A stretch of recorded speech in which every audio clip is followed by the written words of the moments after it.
Batalha espiritual. Isso significa que existe um conflito. Bem, senão não seria uma batalha, não é mesmo? A existência de dois reinos que se opõem um ao outro. Nós conhecemos basicamente esses dois reinos como sendo o reino da luz, o reino de Deus, o reino da luz, e o reino das trevas, que na verdade é o reino deste mundo. A Bíblia nos mostra esses dois reinos como sendo porta estreita, porta larga, caminho estreito, caminho largo. Nós vemos isso, por exemplo, em Mateus capítulo 7, verso 13 e 14, Jesus fala sobre isso. Vamos ler algumas dessas passagens, né? E ele nos diz assim: entrai pela porta estreita, porque larga é a porta e espaçoso o caminho que conduz à perdição, e são muitos os que entram por ela. Porque estreita é a porta e apertado o caminho que conduz à vida, e são poucos os que acertam com ela. Então existem algumas maneiras que nós nos referimos a esses dois reinos que são opostos entre si. Nós falamos sobre o reino de Deus, né, como sendo o reino eterno, que não tem fim, o reino da luz, o reino dos céus, o reino de amor.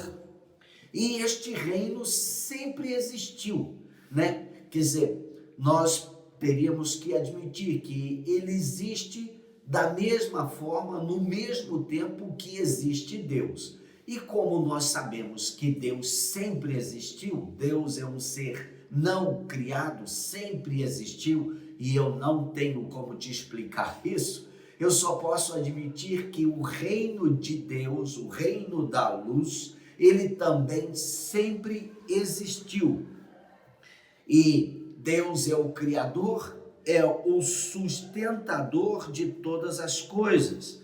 E nós vemos isto de uma maneira bem clara nas Escrituras. Em João, capítulo 1, verso de 1 a 3, nós encontramos assim: no princípio era o Verbo, e o Verbo estava com Deus, e o Verbo era Deus.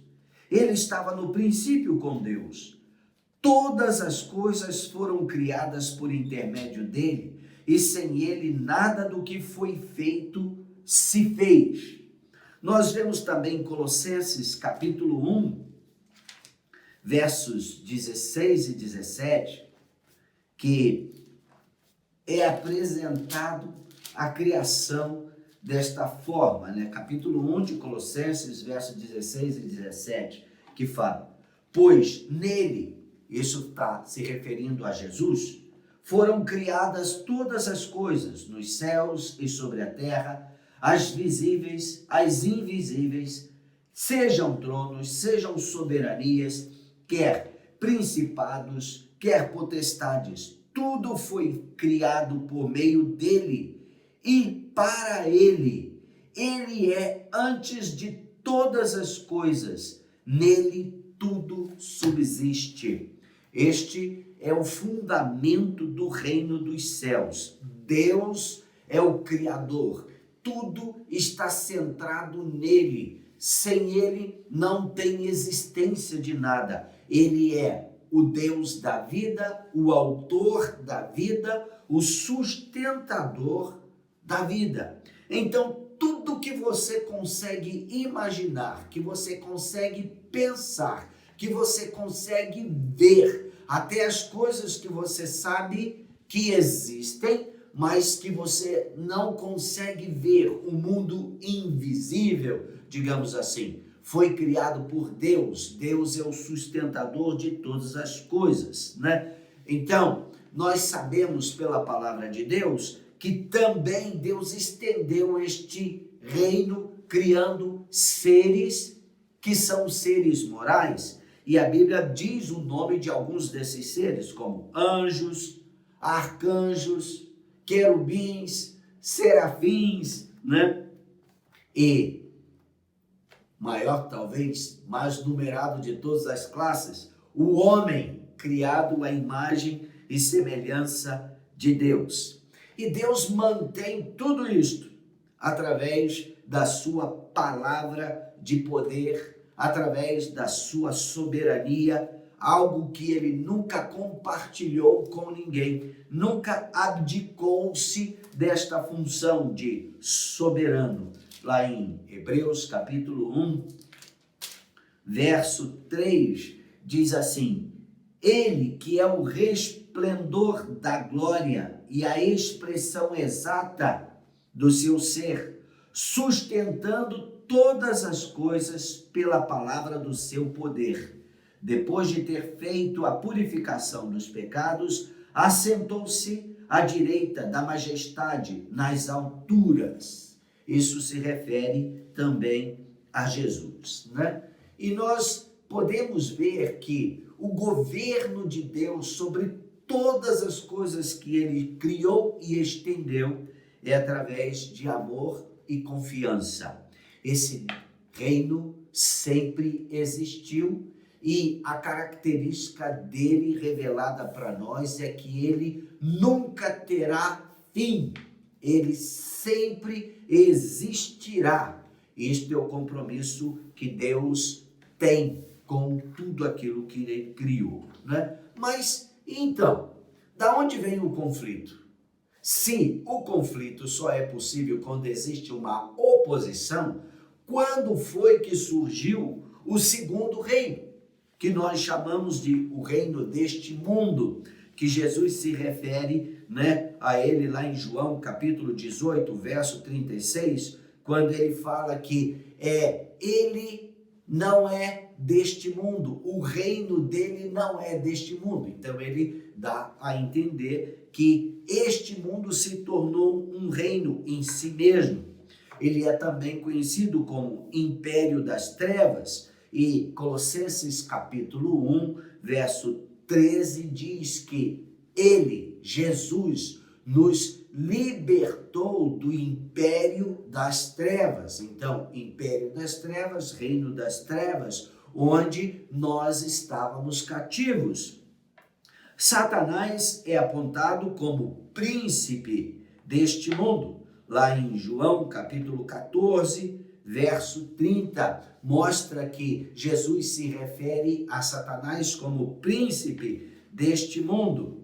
Também ele é apontado lá, Paulo fala sobre isso em 2 Coríntios capítulo 4, verso 4, como o Deus deste século, deste mundo, que cega o entendimento dos incrédulos. Isso porque ele precisa cegar o entendimento dos incrédulos, né? Daqueles que se submetem por alguma razão ao seu domínio, exatamente para que ele possa controlar.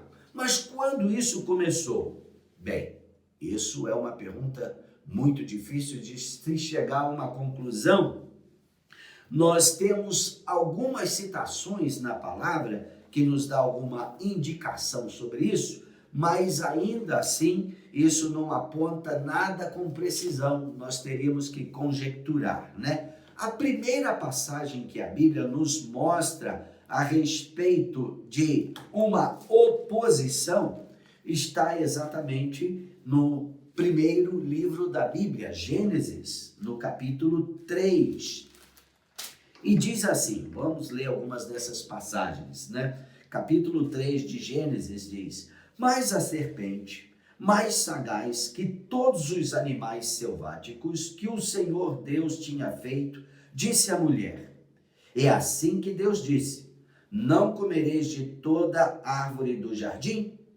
Respondeu-lhe a mulher: do fruto das árvores do jardim podemos comer, mas do fruto da árvore que está no meio do jardim, disse Deus, dele não comereis, nem tocareis nele, para que não morrais. Veja que a Eva não estava devidamente informada, primeiro porque a ordem não foi dada para ela, a ordem foi dada para Adão, apenas para Adão. Foi Adão quem deu essa informação a Eva, e Não sei porque, eu acho que isso já vem lá de trás, né? As mulheres costumam acrescentar algumas coisas. Então, a ordem foi: não comer do fruto. Aqui ela já diz: dele não comereis, nem tocareis. Isso não estava na ordem de Deus para Adão, para que não morrais. Então a serpente disse à mulher: é certo que não morrereis, porque Deus sabe que no dia em que dele comerdes, se vos abrirão os olhos, e como Deus sereis conhecedores do bem e do mal. Vendo a mulher que a árvore era boa para se comer, agradável aos olhos, e árvore desejável para dar entendimento, tomou-lhe do fruto e comeu, e deu também ao marido, e ele comeu. Então nós vemos aqui a primeira citação que a Bíblia nos mostra de uma oposição a Deus, ao caráter de Deus, ao amor de Deus, à intenção de Deus, quando ele nos criou o homem conforme a sua imagem, conforme a sua semelhança. Deus estava realmente colocando todo o seu ser naquele outro ser que ele criou como uma extensão dele próprio, porém limitado. E o objetivo de Deus era que nós fizéssemos parte não apenas da sua vida, do seu coração, mas também de tudo aquilo que ele havia criado. E como nós vemos em Gênesis capítulo 1 e no capítulo 2, Deus criou todas as coisas e sujeitou essas coisas ao homem. Ele disse: façamos o homem à nossa imagem, conforme a nossa semelhança, e tenha ele domínio sobre todas as coisas que ele havia criado, né? Aqui ele diz: tenha ele domínio sobre os peixes do mar, sobre as aves dos céus, sobre os animais domésticos, sobre toda a terra e sobre todos os répteis que rastejam pela terra.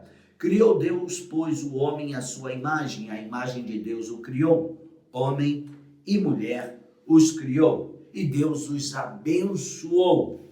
Agora, provavelmente, esta oposição a Deus, ao seu reino, veio daí. Isso aqui é eu que estou conjecturando, né? E vocês podem pegar os meus pensamentos e ampliá-lo.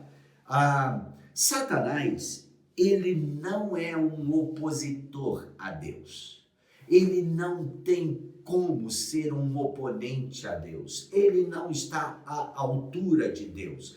E um inimigo, um opositor, um oponente é alguém que faz frente a outro, né? Neste caso, essa pessoa tem que ter, né, esse oponente tem que ter pelo menos o entendimento ou a presunção de que ele pode superar o outro, ele pode vencer o outro. No caso de Satanás, ele não tem condições nenhuma de opor-se a Deus. Ele é um ser criado também por Deus. E por mais poderoso que ele venha a ser, por mais aperfeiçoado que ele tenha sido na sua criação, ele ainda é um ser criado. E Deus é todo-poderoso, Senhor de todas as coisas. A criação jamais pode superar o Criador. Então, Satanás não é um oponente a Deus. Ele se tornou um oponente e um usurpador do reino que Deus estabeleceu e entregou ao homem. Então, ele é um oponente ao homem. Tem outras passagens que a Bíblia fala a respeito do início deste reino, e nós poderíamos dar uma olhada. A outra está lá em Isaías, capítulo 14, versos 12 a 15, e diz assim: como caíste do céu, ó estrela da manhã, filho da alva, como foste lançado por terra, tu que debilitavas as nações, Tu dizias no teu coração: eu subirei ao céu, acima das estrelas de Deus exaltarei o meu trono, e no monte da congregação me assentarei, nas extremidades do norte. Subirei acima das mais altas nuvens, e serei semelhante ao Altíssimo.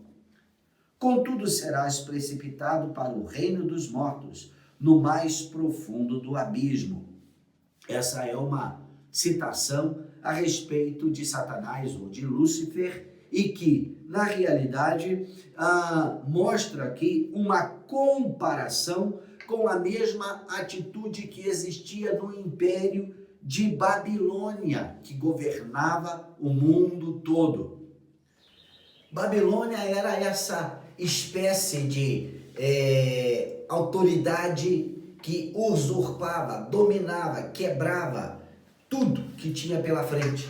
Então, aqui nós vemos Deus, através do profeta Isaías, fazendo uma comparação, porque era a mesma atitude existente neste arcanjo, neste ser que Deus havia criado com tanta perfeição, né, que nós conhecemos como Lúcifer, Satanás, Diabo e assim por diante.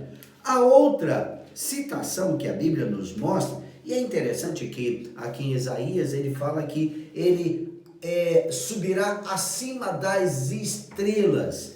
Esse termo, né, estrelas, refere-se muitas vezes a anjos. Então, ele queria ter domínio sobre os anjos. A outra citação está lá em Ezequiel, capítulo 28, e do verso 12 a 19, e eu convido os irmãos a olharem aí em suas Bíblias, e diz assim: veio a mim a palavra do Senhor dizendo: filho do homem, levanta uma lamentação contra o rei de Tiro, e diz-lhe.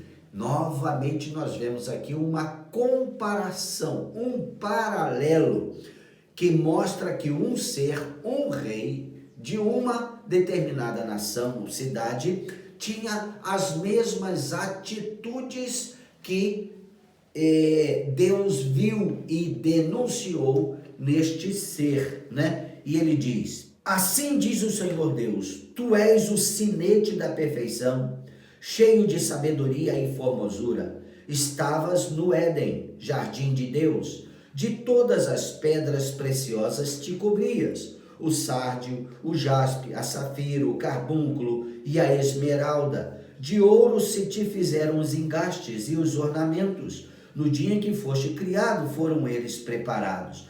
Tu eras querubim da guarda ungido, e te estabeleci. Permanecias no monte santo de Deus, no brilho das pedras andavas. Perfeito eras nos teus caminhos, desde o dia em que foste criado, até que se achou iniquidade em ti. Na multiplicação do seu comércio, ou seja, da sua influência, se encheu o teu interior de violência e pecaste. Pelo que te lançarei profanado fora do monte de Deus e te farei perecer, ó querubim da guarda, em meio ao brilho das pedras. Elevou-se o teu coração por causa da tua formosura, corrompeste a tua sabedoria por causa do teu resplendor. Lancei-te por terra, diante dos reis te pus, para que te contemplem. Pela multidão das tuas iniquidades, pela injustiça do teu comércio, profanaste os teus santuários. Eu, pois, fiz sair do meio de ti um fogo que te consumiu e te reduzi a cinzas sobre a terra, aos olhos de todos os que te contemplam.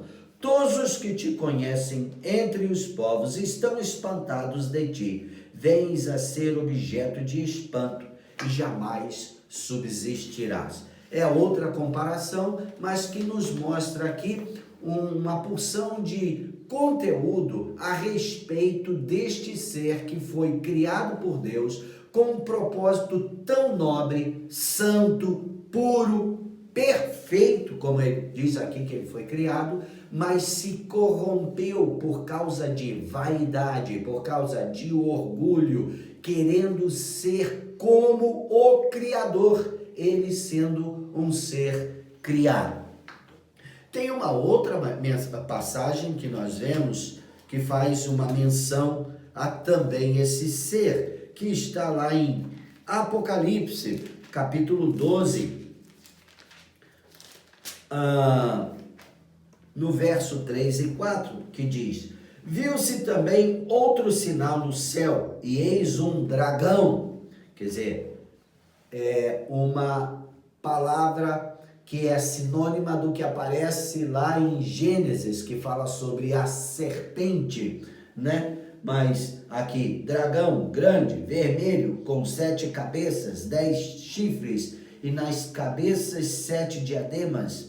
A sua cauda arrastava a terça parte das estrelas do céu, as quais lançou para a terra, que é uma alusão a esta influência que nós lemos lá em Ezequiel, que fala sobre pela multiplicação do comércio dele, ou seja, da influência que ele teve, ele consegue contaminar, consegue atrair para si 1/3 dos anjos criados por Deus. São algumas citações que a Bíblia nos mostra e que fazem parte deste reino que começou em algum tempo, em alguma era que nós não saberíamos precisar. Agora, nós não temos realmente nenhuma necessidade de precisar isto,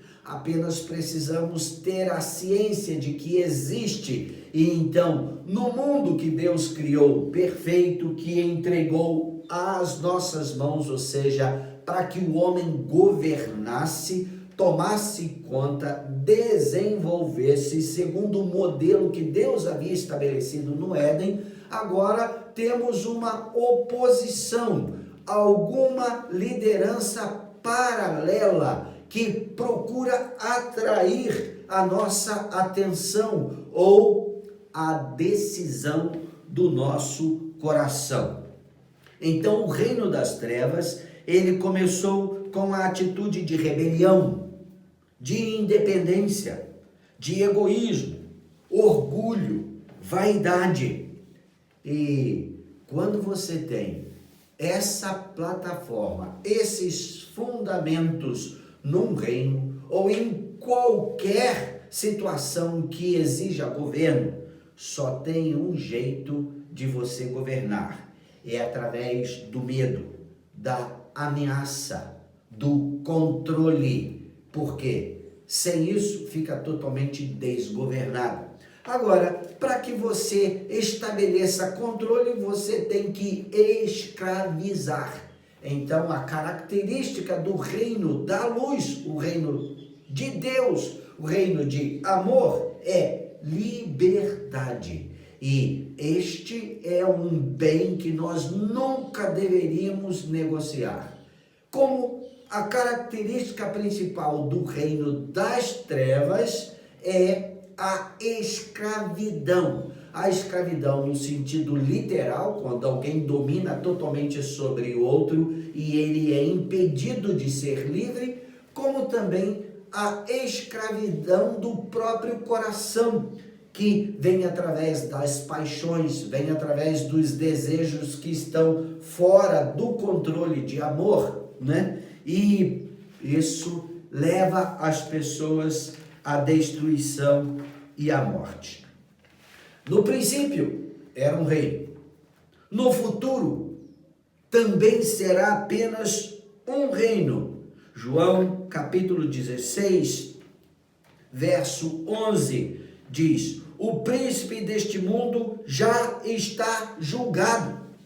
Então, nós sabemos que o reino das trevas está indo para um fim, para um término. E Satanás com isso está furioso, né? Somente tem como permanecer aquilo que é fundamentado em amor e justiça. Deus é amor. E tudo que ele criou é estabelecido em amor. e a justiça é o fundamento do seu governo, do seu trono. Deus é um Deus de amor, de justiça, de equidade. Então, o seu reino, por isso, nunca terá fim. Satanás, como eu já disse, não é um oponente a Deus, mas ao homem. Ao homem foi dado aquilo que Deus criou, este mundo. Então, Satanás procura usurpar isto, né? Jesus, ele é Deus, como também ele se manifestou como homem, 100% homem. Então, quando nós vemos lá em Mateus capítulo 28, verso 18, que diz, Jesus, né, chegando para os seus discípulos, ele diz, toda autoridade me foi dada nos céus e na terra. Agora, por que toda autoridade ele está ali dizendo que ele tem sobre os céus e a terra? Bem, nós temos duas coisas aqui que nós poderíamos olhar. Primeiro, ele é o Criador de todas as coisas, como nós vimos, né? Como tem as passagens que eu citei para vocês. Ele é o Criador, todas as coisas foram criadas por eles, por meio dele e para ele. Sem ele, nada do que foi feito se fez. Ele é, por direito, né, o dono de todas as coisas. Mas como Deus, ao criar o mundo todo, sujeitou este mundo ao homem, e Deus respeita a sua decisão, ele respeita aquilo que ele faz, então ele delegou, né? Então Jesus veio, nasceu entre nós, 100% homem, e a Bíblia nos mostra, nos apresenta Jesus também como segundo Adão. Isso está lá em 1 Coríntios capítulo 15, versos 45 a 48, que mostra Jesus como sendo o último homem ou o último Adão, o segundo Adão. O primeiro, nós sabemos, caiu. E por causa da sua queda, por ele ouvir conselhos errados, por ele ter tido dúvida a respeito do coração, da intenção de Deus em relação a eles, por ele desejar independência, ele caiu. E por causa disso, o mundo todo que foi entregue em suas mãos se tornou maldito, amaldiçoado, e a morte entrou. E desde aquele momento, a morte entrou no mundo e, de uma maneira sequencial, tem permanecido até hoje. Tudo está num processo de decadência e aguarda a manifestação dos filhos de Deus para ser redimido, para ser restaurado. Este é o objetivo da batalha espiritual, a restauração de tudo aquilo que Deus criou e entregou nas mãos do homem. E Jesus, como sendo o segundo Adão, ele veio e através da sua vida, ele redimiu todas as coisas, criando uma plataforma de autoridade restaurada ao homem, neste caso, aqueles que se associam a ele, que se tornam o seu corpo, os seus filhos de Deus neste mundo, né? Deus, aqui no caso, está unindo céus e terra. Jesus disse, toda autoridade me foi dada nos céus e na terra, fazendo destes dois núcleos um único reino. Então, o reino deste mundo que foi usurpado por Satanás, não entregue a Satanás, foi entregue aos homens. Satanás veio e usurpou. Ele está sendo redimido pelos filhos de Deus, pela manifestação dos filhos de Deus. E novamente nós teremos apenas um reino, céus e terra ligados, através do Deus Criador, que também se fez homem. Jesus, 100% Deus, 100% homem. E aqui é o que abre, é a introdução do entendimento que nós precisamos ter para adentrarmos dentro desse assunto de batalha espiritual, que é real. Meus irmãos, existe uma peleja, existe uma guerra entre a verdade e a falsidade, a luz e as trevas, amor e egoísmo. E nós precisamos entender e nos manifestar para que o reino de Deus seja estabelecido através de nossas vidas. Então eu espero que esta primeira sessão, que foi mais uma introdução, esteja abrindo a sua mente e despertando o seu coração para aquilo que nós vamos caminhar juntos nas 3 próximas sessões. Amém? Deus te abençoe e tenha paz. Deus está contigo.